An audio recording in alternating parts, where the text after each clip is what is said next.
playing here at Youngstown University, we went down to play Eastern Kentucky. That was the weekend that President Kennedy was assassinated.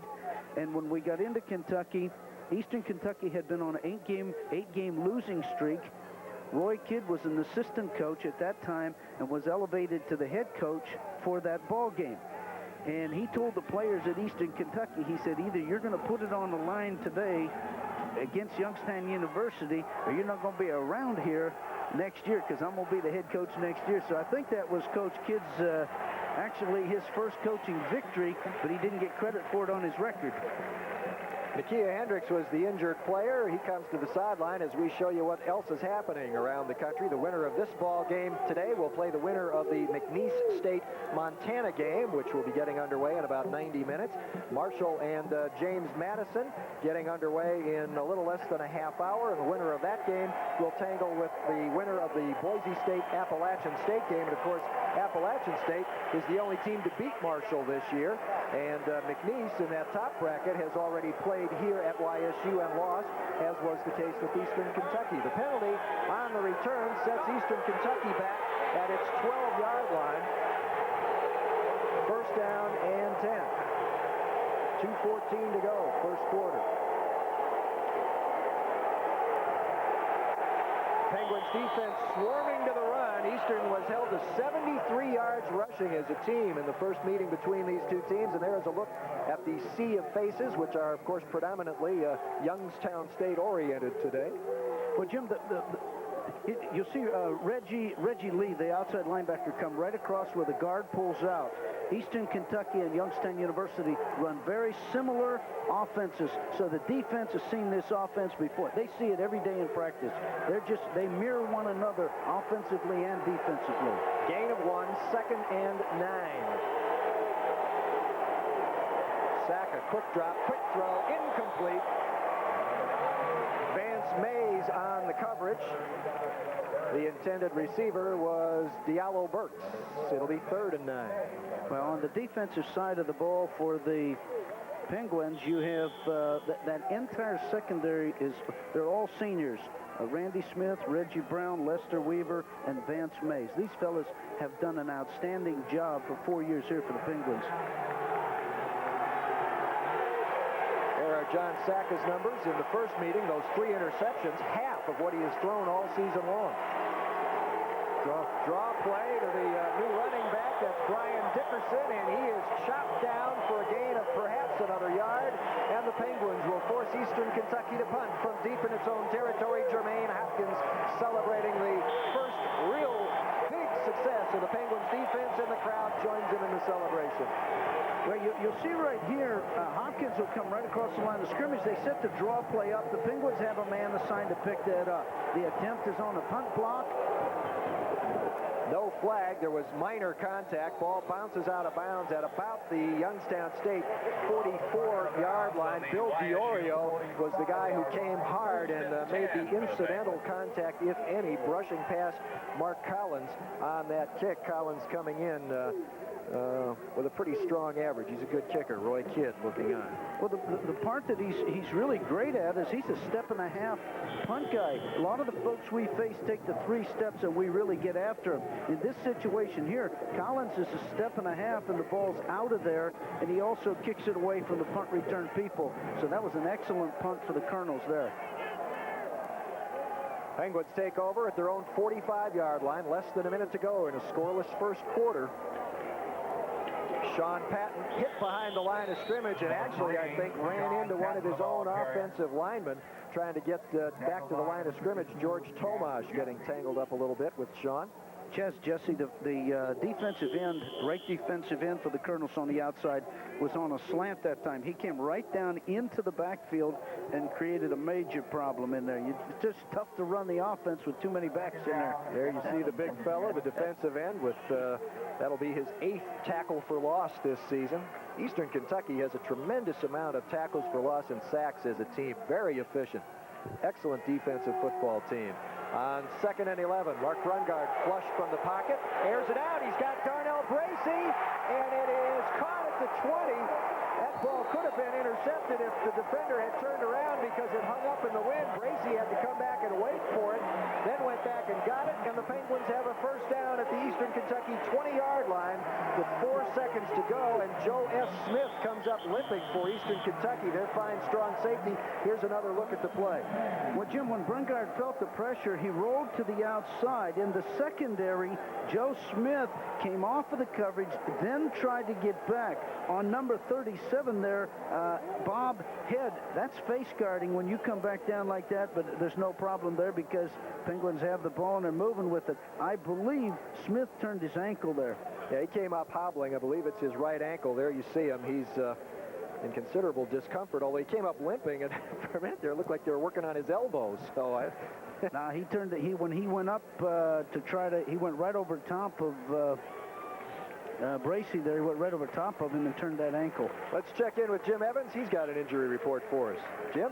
Yeah, guys, not good news on Nikia Hendricks. It looked like he might have torn some cartilage in his left knee. They have it all wrapped up and iced. He is done for the day. We may know a little more to the extreme extent of the injury later on. Jim, does that put Nathan Toy into the backfield now? There's a real good chance we're going to see a lot of action from him. Okay. Sure. Thanks, Jim. That is not good news. Penguins have not been extremely fortunate in their offensive backfield this season, having lost Charles Purdue in the preseason with a knee. They also lost Reggie Scurry in the preseason, and then Corey Scarlato at fullback during the season, and now Nikia Hendricks, who was just coming into his own, goes down on a bad block on a special teams play. The first quarter is history. The teams are changing ends, and we won't be changing gears for you. We'll have plenty of good football coming right up. We're scoreless at the end of one.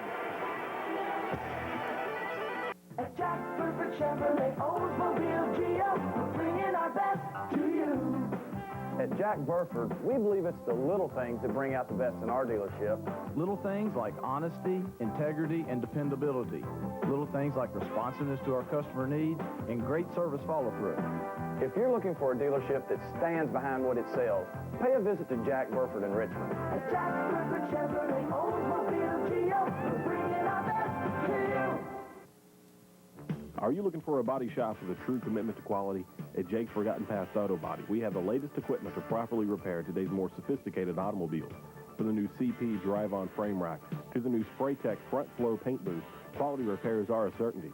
Collision repair, frame, unibody repair, insurance claims, or expert painting. You need to come see us at Jake's. Our shop is so busy we've expanded to 2 locations, now located at 308 and 316 North Street in Richmond. Nothing shines brighter than the happy face of a child on Christmas morning. But too many area children face a Christmas morning with nothing under the tree. You can help and get great family entertainment as well.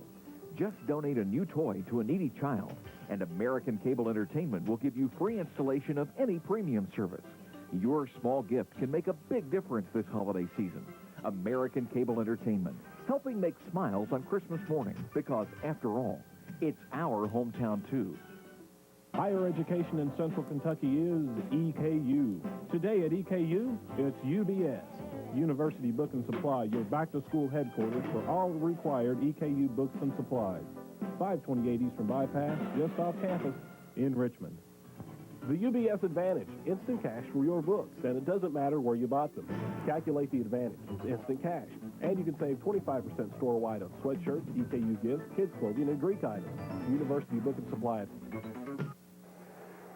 Welcome back. This is our home for the day, a temporary facility located on the roof here at Stambaugh Stadium, high above the playing field, the top of the regular press box. We want to thank Dave Collins and Robert Evans from Diamond Steel for their excellent work on short notice in being able to put this facility together, and even on a day that wasn't so nice, we'd be pretty comfortable. All right, Penguins 1st and 10 from the Eastern Kentucky 20. This is the first play of the second quarter in a scoreless football game. Sean Patton, hit behind the line of scrimmage, rips free, gets about a yard. But, boy, that was a terrific defensive play by middle linebacker Tony McCombs breaking through there. Well, McCombs was on a delayed stunt, and so was Timmons coming from the outside. Both of these fellows get tackles for losses, and on that play, now watch them here. They'll set back in. Timmons is leaning just a little bit forward. McCombs will come right up the middle there and does a real fine job of putting on the pressure. And, of course, this defensive line stays square, and they're coming upfield to help out. Little fake, reverse almost action, and then a flip out to fullback Mac Gilchrist over in the right flat. Mac is hauled down after a short gain. That's his 7th reception of the year, homegrown product from Cheney High School on Youngstown's west side. And that's Tony McCombs from Hopkinsville, Kentucky out there on the hit. Now watch Combs in the middle, number 49. He's already sliding to the outside. He sees the back coming out. These are two excellent defensive football teams. Look at the head position for you high school players watching that one. That's picture perfect. They could take that out and use it as a teaching film. That was perfect. 137 tackles on the season for McCombs coming into action today, and he's already got a handful. 3rd and 6 after the 3-yard gain. Short drop, heavy pressure, big hit, ball overthrown in the end zone. Coming right up the middle, Tony McCombs one more time, and Cass Jesse was right there. They introduced themselves in chorus to Mark Brungard. It'll be 4th down, and we'll have our 3rd field goal attempt of the day, the 2nd by Paul Massero, who missed a long one, 48 yards earlier in the ball game. This one will be about 33, and he'll have the wind at his back. Yeah, Jim, we said up front that the wind wasn't going to be a factor, but it was on the first kick, and it's not going to create a problem here if the ball's up in the air, the same way with Collins on his first attempt that he missed. But Massaro can just pop this one up in the air, the wind will push it through. All 5 of Massero's field goal attempts in game 1 were from 30 yards or less. One of his misses was from 22. Yeah, he was pretty upset, and the coaching staff, needless to say. But the Penguins have worked hard here to get this situation resolved, and we're at it again. Good snap. Massero drives this one. That one looks pretty decent. The officials agree, and the scoreboard will click for the first time today. Paul Massero hits a 33-yard field goal with 13:32 to go in the second quarter. The score, Youngstown State 3, Eastern Kentucky 0.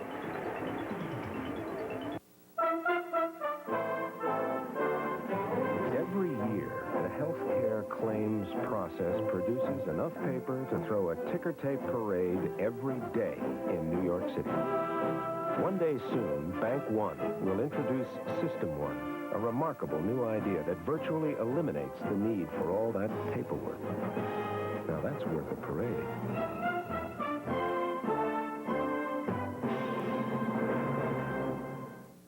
Come on in, just look around. Here's a bed. Whoa, stop everything. Shepherd's Home Furnishings now has 2 locations, one in Richmond and now one in Winchester. Shepherd's Home Furnishings has the greatest selection of name brand furniture without sacrificing quality. Brand names like Broyhill, Lane, and Lazy Boy. Christmas is just around the corner, and now we have 2 locations to serve you better. Remember, Shepherd's Home Furnishings off US 25 South in Richmond and now in Winchester in the Boonesboro Plaza. Shepherd's, where home is our middle name. At Jack Burford Chevrolet Oldsmobile Geo, bringing our best to you. At Jack Burford, we don't just sell cars and trucks, we stand behind each and every one. Making sure every new vehicle receives careful follow-through service from our staff of certified technicians. The best prices, the best service, the best follow-through. That's what bringing our best to you is all about. At Jack Burford Chevrolet Oldsmobile Geo, bringing our best to you. The Penguins mascots, Pete and Penny, the Penguins, in the Ice Castle, which has been anything but so far this season. This place got its name because of the icy conditions which can develop here from anywhere from early October on, but there have been all gorgeous home games so far this season. The weather has been excellent for all of them. Penguins kicking it off. Paul Massaro will drive this ball high and deep toward the near corner, taken right at the goal line. Out to the 10, 15, hit there, and down just across the 20-yard line, William Morrell, who was the starting tailback for this ball club. 6-play, 39-yard, 2-minute, 22-second drive got the Penguins the first points of the football game and got an Eastern Kentucky player slow to get up. James Hand, one of their offensive linemen. In fact, one of their all-conference offensive linemen. Well, Jim, we talked up front there was going to be some heavy collisions in this ball game. On the kick coverage that time, Massaro put the ball right where the Penguins wanted it, right at the goal line. And then Metellus Chipman was the first man down, number 96, came down and made the initial hit on the play. And there you have for the Colonels, James Hand going out. Now you see him come down here. He's sitting there, 63 on the outside. His leg gets rolled underneath there. Should see Lloyd Baker in his place, a junior from Jeffersonville, Indiana.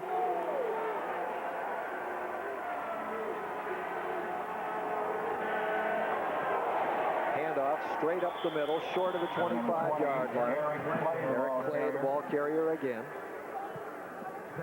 Bring up second down and about 8.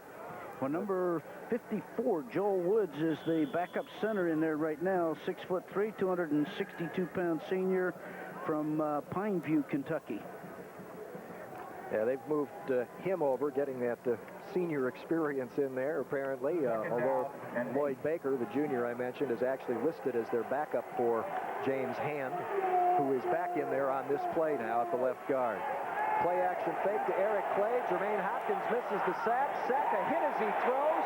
And Vance Mays bangs into Eric Clay as the ball arrives, shakes it free, incomplete pass. There were all kinds of collisions and near collisions taking place on that play near the football at both ends. Jim, you just don't play defensive football. You see the twist between 40 and 58.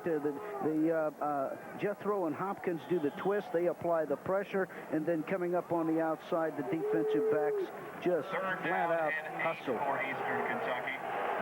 That's in large measure why Youngstown State is in this football game. Defense just like that. Long drop for Saka, going to air it out. He's got Burks overthrown, incomplete at the 45-yard line. Lester Weaver coming over to lay on a lick. That ball sailed in the wind a little bit as Saka got the tip up. Incomplete. Penguins defense gets a big hand from the crowd. Well, this Sacco dropped back in the pocket here. He has good pass protection. Now it's a corner route that he's trying to hit here. The ball wobbles on him going into that wind a little bit. This punt will probably be a little bit shorter also unless he really gets a foot into it there. I think Boykins might be lined up just a little bit deep. Trent Boykin back at his 32. Again, the Penguins come very hard. Ball sails inside the 45 and bounces back upfield where it is down before it reaches the 45. Penguins will take over the football again with good field position. That may be a growing story here this afternoon. 12:26 to go. First half, Penguins lead it 3-0.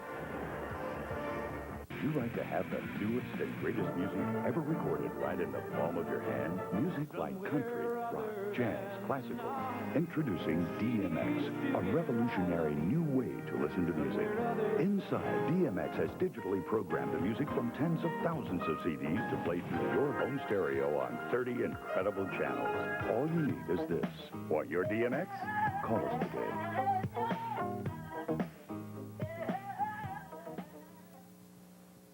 Are you looking for a body shop with a true commitment to quality? At Jake's Forgotten Past Auto Body, we have the latest equipment to properly repair today's more sophisticated automobiles. From the new CP drive-on frame rack to the new Spraytech front flow paint booth, quality repairs are a certainty. Collision repair, frame, unibody repair, insurance claims, or expert painting. You need to come see us at Jake's. Our shop is so busy we've expanded to 2 locations, now located at 308 and 316 North Street in Richmond. Higher education in Central Kentucky is EKU. Today at EKU, it's UBS, University Book and Supply, your back-to-school headquarters for all required EKU books and supplies. 528 Eastern Bypass, just off campus. The UBS Advantage, instant cash for your books, and it doesn't matter where you bought them. Calculate the advantage. It's instant cash. And you can save 25% store-wide on sweatshirts, EKU gifts, kids' clothing, and Greek items. University Book and Supply. Well, what would a college football game be without a couple of those? It's like you can't go to a college football game in America without having a few people, shall we say, inappropriately attired, but they're having fun. That's the main thing. First and 10, YSU from its own 45-yard line. Again, a stunt from the Eastern Kentucky defense, and again, the Penguins run into it. Sean Patton dropped for a 1-yard loss. Aaron Cox back up inside. The backup tackle there for the Colonels did a real nice job that time. What the Colonels are doing defensively right now is just prior to the snap of the ball, they're changing the front alignment. You'll see them shift to the right or shift to the left, and that's going to create a problem for Brungard. What he's going to have to do is come up and go on a quick count. Which, of course, takes some of Mark's strength away, which is reading formations and getting the Penguins into the right play. The play clock already down to 1 as he takes this snap against good pressure. He delivers on the outside to Sean Patton, who makes the catch. Chris Guyton coming up on the coverage just short of the 49-yard line. So that will be a gain of about 5 and leave the Penguins in a 3rd and 6. Well, the strategy is to get as much pressure up on the Penguins' run game as possible. This time the Colonels came up with a 6-man front. They had one linebacker sitting in the middle, and the pressure came from the outside linebackers on that play. Timmons is a big pressure guy. We talked about him up front, and he's doing a good job here today for the Colonels. 3rd and a long 6 for YSU, just short of their own 49-yard line. 2 wideouts to the top of your screen. Play action to Sean Patton. Long throw down the far sideline and out of bounds. Trent Boykin was the intended receiver. He was running shoulder for shoulder with Bob Head, who supplied excellent coverage for the Colonels, and the Penguins will be forced to give it up. Only able to move 4 yards after getting the good field position, but they have a chance to maintain the good field position here with a good punt from Jaslinski. Victor Highland was providing some pressure that time for the Colonels on the outside. Did a real nice job there. There is a boomer. Washington actually takes it at the goal line. He's going to come out to the 8 and be dropped. He loses the football. Eastern has fallen on it, however, but there is a real mistake in judgment that you would think he will hear about when he gets back to the bench. Bobby Washington fielding a punt while straddling the goal line, then taking it out short of the 10 and fumbling. We do have a penalty marker down near the Eastern Kentucky 40-yard line. Lester Weaver of the Penguins is indicating it is against Eastern Kentucky, but we do not know if that's true, and if so, what the ramifications might be at this point. Well, Jim, the field position has been steadily changing here, and the Colonels are getting deeper and deeper into trouble here. The Penguins defense now will start either blitz from the outside, and that's where they like to start from, start putting pressure on the outside here, because they're going to be deep in the territory here. The rule on catching a punt is inside the 10-yard line, let it go into the end zone. And today some of these punters have learned to drop the ball and back it up, so that's probably what he was afraid of. Well, Jaslinski had the wind behind him on that one, and it really sailed, and it was just a matter of Washington not paying attention to where he was, because I'm sure Coach Kidd would agree with you, and when the next time he gets a chance to talk to Bobby Washington, he'll tell him, son, you got to think about where your feet are when you catch that football. And that was Tom Dillingham that provided the hit on that play and caused the fumble there for Youngstown. The penalty was against Eastern Kentucky, but it took place after the kick, so the Colonels will maintain possession. Now they're putting the ball all the way back at the goal line. They put it at the 4. Now they've got it back between the goal line and the 1. Well, this will require a quarterback sneak to get this thing out of here. Well, and the crowd is going to get into this part of the game. This section down here, when you're caught down here, it's tough. These folks are fired up. 1st and 10, Eastern Kentucky from inside its own 1, and a near safety. That's a safety. It is being called near safety. Coming out of the offensive backfield with the handoff for Eastern Kentucky, Robert Bolden, and he was shot down behind the goal line. Coach Jim Tressel a little concerned. Let's watch it here. Bolden, who wasn't even on their 2-deep depth chart at running back coming into the game. Leon Jones gets him. Well, Jim, his knee's down. Chops him down. It's a safety. Makes it a 5-0 ball game. 3-run homer and a 2-run double to right. That's what we've had so far, and Eastern will have to free kick it away. Well, they're going to free kick it away, and the wind is picking up now, and that's going to give the Penguins field position again with 10:41 to go in the second quarter. Roy Kidd is on the field. Well, he's a little upset, and I think he believes that, like going in, the ball had broken the plane of the goal line, but Bolden's knee clearly was down in the end zone. The real thing, there's Leon Jones who made the tackle. The real question is the mark-off on the penalty. Frankly, I was looking at monitors here and updating a drive chart, and maybe we can get Jim Evans sometime between now and... Coach Tressel isn't too excited, is he? That's the most animated I've seen him, brother. I tell you what, he's into this ball game. He knows it's a tough one. This is a tough ball game. That is very much out of character for Jim Tressel, especially this early in the football game. But even though he's primarily an offensive coach, he loves. We're going to see a 15-yard penalty here on Coach Kidd. Yeah, we're going to see a 15-yard penalty. He can't do this. Roy Kidd is very upset at the decisions which pins his team. You see his knees down right there. He's down in the end zone. The ball's on the ground. You're correct. It was a great effort to try to get it over the line, but I didn't understand why they didn't run the quarterback sneak there. Well, as I say, if we can perhaps get Jim Evans to find out sometime this afternoon, maybe get a clarification on the penalty so we know why the ball wound up at the 1-yard line in the first place. I didn't think Washington's knee touched down. Kids have to know the referee. He's going to run into a problem here pretty soon. Well, the danger that he faces now is that his ball club could face playing much of this ball game without him on the sidelines if he doesn't get it reined in here.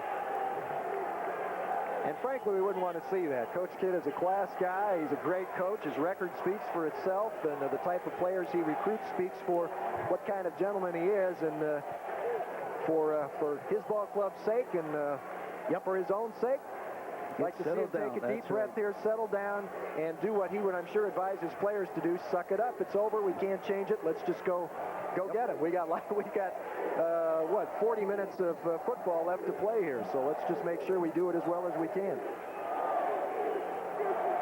All right, Mark Collins will punt the ball away on the free kick, and he will punt it into a wind which is at varying intensity. The wind tends to swirl here, even though it's a one-sided stadium. Sometimes the flags at one end will be blowing an entirely different direction from the flags at the other. Well, Boykin's about 55 yards away, and I'd say that's about right because then he can move up into the ball. Collins was hitting the ball in the pregame warm-up. He was hitting the ball pretty good. But the big thing that happens in the game is when you start seeing that pressure coming, it changes the distance and it changes the hang time. The whole thing changes. Well, there will be no pressure here, of course. It is literally a free kick, and it is a good one. A hanging spiral that Trent Boykin takes at his own 33 to the 40, 45, and across the 45 to the 47-yard line. That's where YSU, again, will have excellent field position. And number 46, Ronnie Bell for Eastern Kentucky, came down, did a real nice job on the coverage, and made a good tackle on Trent Boykin. 10:35 to go in the first half. There is Nakia Hendricks, who was banged up on a punt return play earlier in the ball game.